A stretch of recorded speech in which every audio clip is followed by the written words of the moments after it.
Assalamualaikum warahmatullahi wabarakatuh. Ketemu lagi di channel Cikita Bella. Nah, pada video kali ini kita akan membahas soal-soal UM Undip tahun 2021 khususnya untuk mapel fisika. Sebelum kita simak soal-soalnya, jangan lupa teman-teman untuk klik tombol subscribe, tekan tombol loncengnya. Jangan lupa juga like, komen, dan share sebanyak-banyaknya ya. Oke, langsung saja kita mulai soal yang pertama. 4 buah pegas masing-masing mempunyai konstanta pegas yang sama yaitu K. 2 pegas disusun seri dan 2 pegas lain disusun secara paralel. Kedua sistem kemudian digantungkan pada laboratorium dalam keadaan relaksasi. Bila kedua sistem diberi beban yang sama yakni sebesar M, maka setelah mencapai kesetimbangan, perbandingan perubahan panjang pegas sistem pertama dibanding kedua adalah, oke, kita gambarkan dulu, misalkan ini yang seri, digantungi beban dengan massa M. Untuk yang paralel, dia juga digantungi beban M. Nah, kita cari, karena tadi kan masing-masing pegas itu memiliki konstanta K. Nah, untuk yang rangkaiannya seri, kita cari konstanta pegas total, yaitu 1 per K seri, sama dengan 1 per K ditambah 1 per K, sama dengan 2 per K, maka nilai K serinya sama dengan setengah K. Nah, untuk yang paralel ini dijumlah saja, berarti K paralel sama dengan K ditambah K sama dengan 2K. Nah, untuk menyelesaikan soal ini, kita bisa menggunakan hukum Hooke, di mana gaya pemulih atau F itu sama dengan K dikali delta X. K itu tadi konstanta, delta X itu perubahan panjangnya.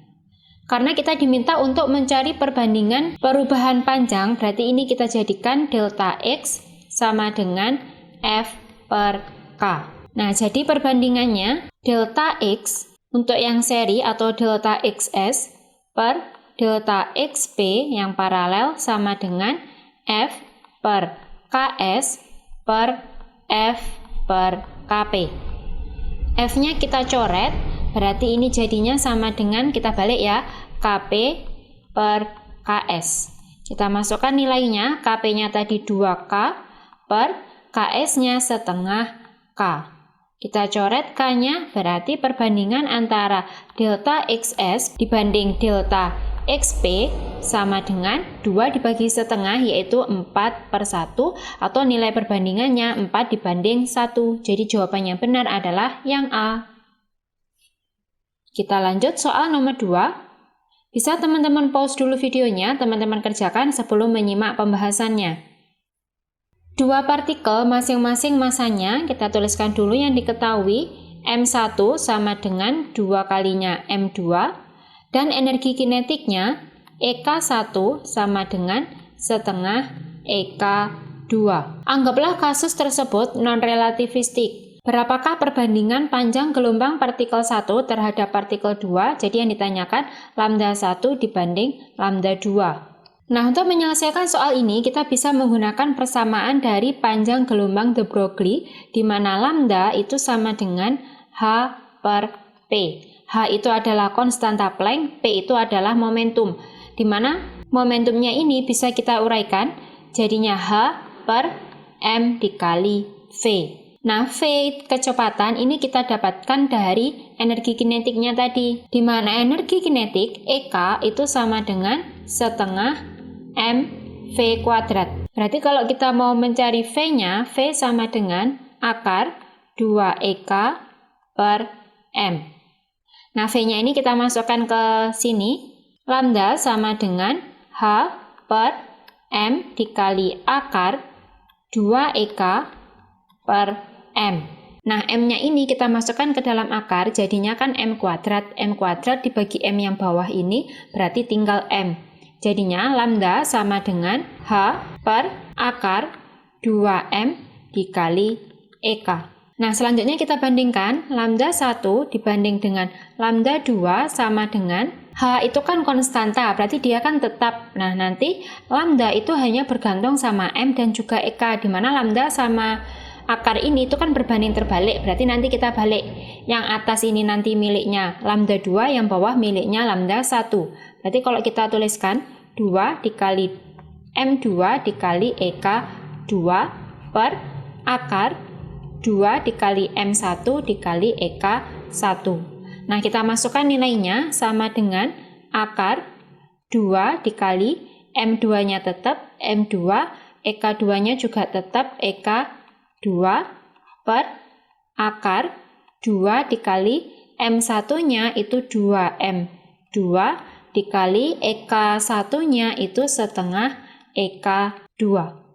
M2-nya kita coret, EK2-nya kita coret sama dengan akar yang atas 2 per akar 2. Atau sama saja ini kan akar 2 per 2 atau akar 1 gitu ya. Akar 1 itu nilainya 1. Jadi perbandingannya 1 banding 1. Jadi jawaban yang benar adalah yang C. Kita lanjut soal nomor 3. Dua buah benda dikenai oleh dua gaya yang sama besar namun arahnya berbeda.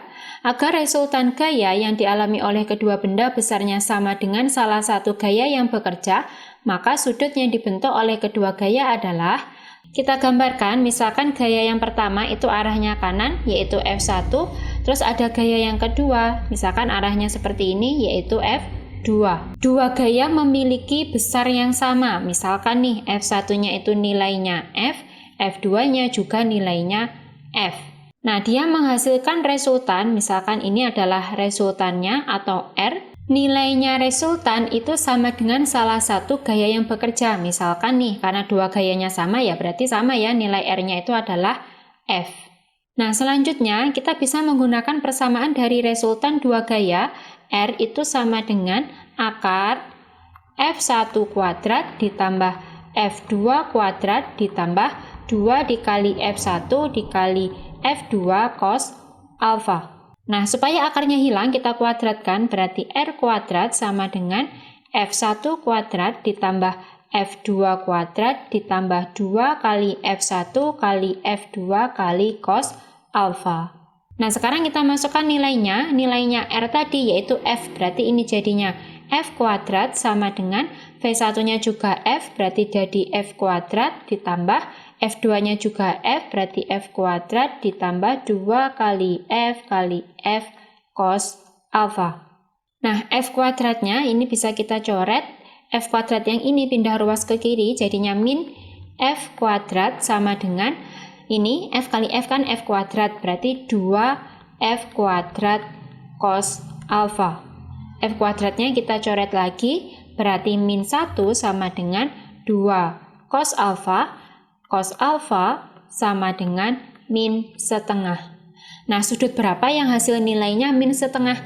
Nah, cos yang hasilnya min itu di kuadran kedua, berarti sudutnya nanti lebih dari 90, yaitu alfanya ketemunya 120 derajat. Nah, inilah sudut yang dibentuk oleh dua gaya tersebut. Jadi jawaban yang benar itu adalah yang C.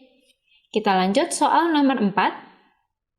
Sebuah koin bermassa 20 gram meluncur sepanjang lantai kasar dan berhenti setelah menempuh jarak sejauh 10 meter. Kita gambarkan, misalkan ini ada lantai kasar, koin berjalan dari sini sampai di sini, dia berhenti, dia menempuh jarak sepanjang 10 meter.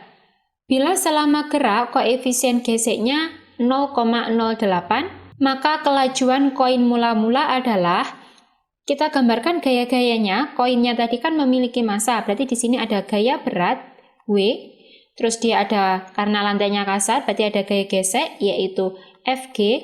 Koin tadi bergerak ke arah kanan ya, ke arah kanan dengan kecepatan V0. Akhirnya di sini dia berhenti, berarti Vt-nya sama dengan 0 meter per sekon. Nah, yang ditanyakan itu adalah V0-nya ini. Nah, di sini ada lagi gaya normal yaitu N. Nah, untuk mengerjakan soal ini kita bisa menggunakan konsep usaha dan energi. W itu sama dengan delta EK. Usaha itu diperoleh dari gaya yang mengenai benda sehingga menyebabkan benda itu berpindah. Berarti usahanya itu adalah gaya yang mengenai benda tadi hanya ada gaya Fg atau gaya gesek yang menyebabkan benda itu berpindah atau searah dengan pergerakan bendanya. Berarti Fg dikali S. Fg-nya ini nilainya minus karena dia berlawanan dengan arah gerak benda. Sama dengan delta EK berarti setengah M Vt kuadrat min V0 kuadrat. Di mana Fg kita cari dulu gaya geseknya. Fg itu sama dengan mu kali N. Jika kita perhatikan dari sistem ini, gaya yang senilai dengan N itu adalah gaya berat. Berarti bisa kita tuliskan Fg itu sama dengan mu dikali W atau mu dikali M dikali G. Gitu ya, kita masukkan ke sini berarti ada min mu dikali M dikali G dikali S sama dengan setengah M.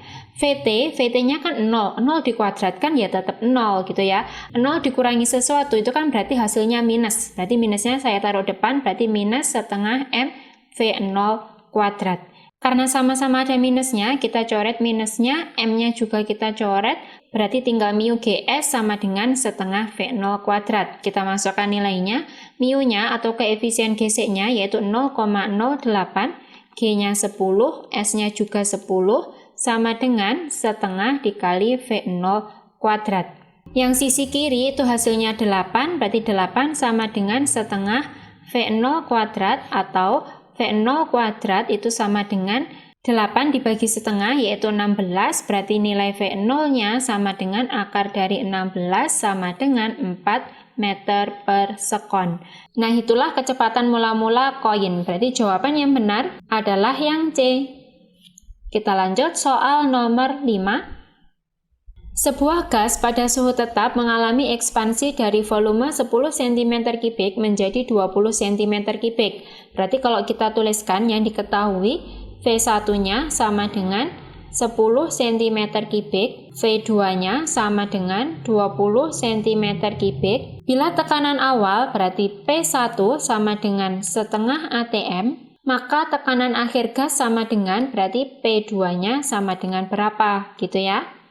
Nah, kita bisa menggunakan persamaan Boyle-Gay-Lussac di mana PV per T itu sama dengan konstan.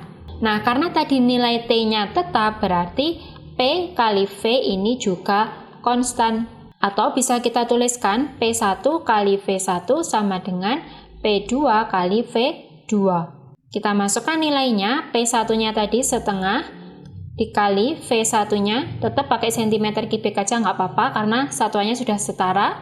V1-nya tadi 10 sama dengan P2 yang kita cari, V2-nya yaitu 20. 5 sama dengan 20 P2, maka nilai P2-nya sama dengan 5 per 20 atau P2-nya sama dengan 1/4 atm.